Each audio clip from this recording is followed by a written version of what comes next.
Hello friends, welcome to சமையல் delight. இன்றைக்கி நம்ம வீடியோவில் பார்க்க போகிறது வெஜ் மஞ்சூரியன் எப்படி செய்கிறதுன்னு தான் பார்க்க போகிறோம். வாங்க வீடியோக்குள்ளே போகலாம்.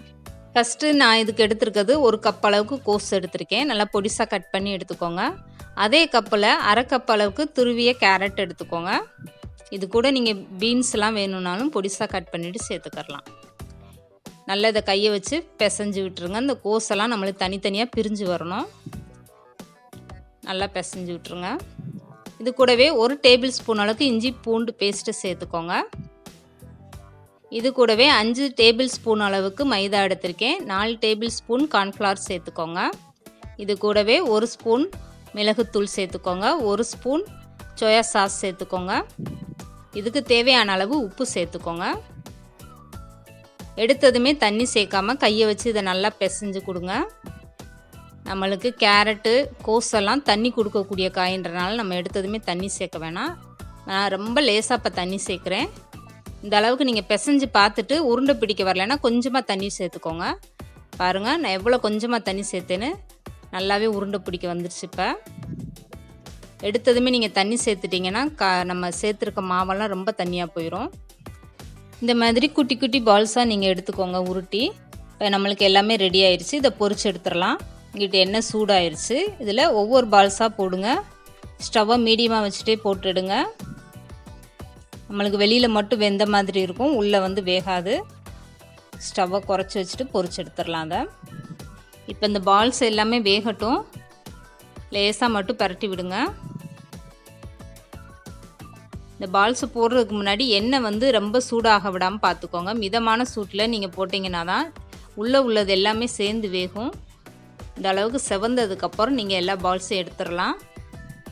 நம்மளுக்கு இப்போ வெஜ் பால்ஸு ரெடி ஆயிடுச்சு. இதே மாதிரி எல்லாத்தையுமே பொரிச்சு எடுத்துடலாம். நல்லா எண்ணெயை வடிச்சிட்டு எடுத்துருங்க. இப்போ இதே பாத்திரத்தில் 4 டேபிள் ஸ்பூன் அளவுக்கு எண்ணெய் ஊற்றிருக்கேன். இது கூடவே 2 டேபிள் ஸ்பூன் அளவுக்கு கட் பண்ணியிருக்க வெள்ளைப்பூடு சேர்த்துருக்கேன். நல்லா பொடிசாக கட் பண்ணி சேர்த்துக்கோங்க. 1 டேபிள் ஸ்பூன் இஞ்சி சேர்த்துக்கோங்க. நல்லா பொடிசாக கட் பண்ணிக்கோங்க. இதை வதக்கி விட்டுருவோம். லேசாக வதங்கினதுக்கப்புறம் ஒரு பெரிய வெங்காயமாக பொடிசாக கட் பண்ணி எடுத்திருக்கேன். அதையும் சேர்த்துட்டு நல்லா வதக்கி விடுங்க. வெங்காயம் கருகிடக்கூடாது. தேவையான அளவு உப்பு சேர்த்துக்கோங்க.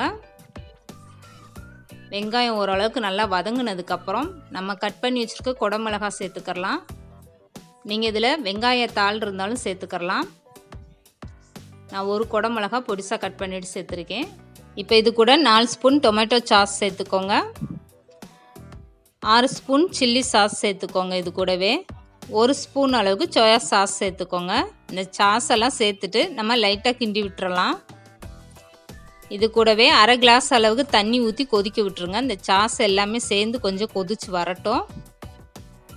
இதுக்கப்புறம் நம்ம கலந்து வச்சுருக்க கார்ன்ஃப்ளவரை சேர்க்க போகிறோம். 1 ஸ்பூன் அளவுக்கு நான் கார்ன்ஃப்ளவர் எடுத்து தண்ணி ஊற்றி கலந்து வச்சுருக்கேன். இப்போ அதையும் அதோடு சேர்த்துடலாம். கார்ன்ஃப்ளவர் சேர்த்ததுக்கப்புறம் நம்மளுக்கு நல்லா திக்காக வர ஆரம்பிக்கும். அந்த ஸ்டேஜில் நம்ம வெஜ் பால்ஸ் எல்லாம் போட ஆரம்பிச்சிருவோம். நல்லா கொதிச்சிருச்சு பாருங்கள். இப்போ ஒவ்வொரு பால்ஸாக அதில் போட்டுருங்க.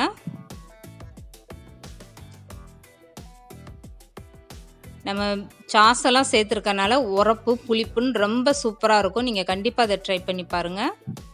இந்த பால்ஸ் எல்லாம் போட்டுட்டு லேசாக அப்படியே கிண்டி விட்டுருங்க.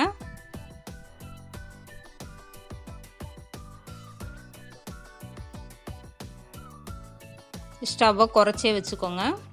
அதை லேசாக கிண்டி விட்டுட்டு நான் 1 ஸ்பூன் அளவுக்கு மிளகுத்தூள் சேர்க்குறேன். இதில் அதே சேர்த்து லேசாக கிண்டி விடுங்க. நீங்கள் சில்லி சாஸ் டொமேட்டோ சாஸ் எல்லாம் உங்கள் டேஸ்ட்டுக்கு ஏற்ற மாதிரி சேர்த்துக்கலாம். இன்னும் கொஞ்சம் இனிப்பு புளிப்பெல்லாம் வேணும்னு நினச்சிங்கன்னா கூடுதலாக 2 ஸ்பூன் டொமேட்டோ சாஸ் சேர்த்துக்கோங்க.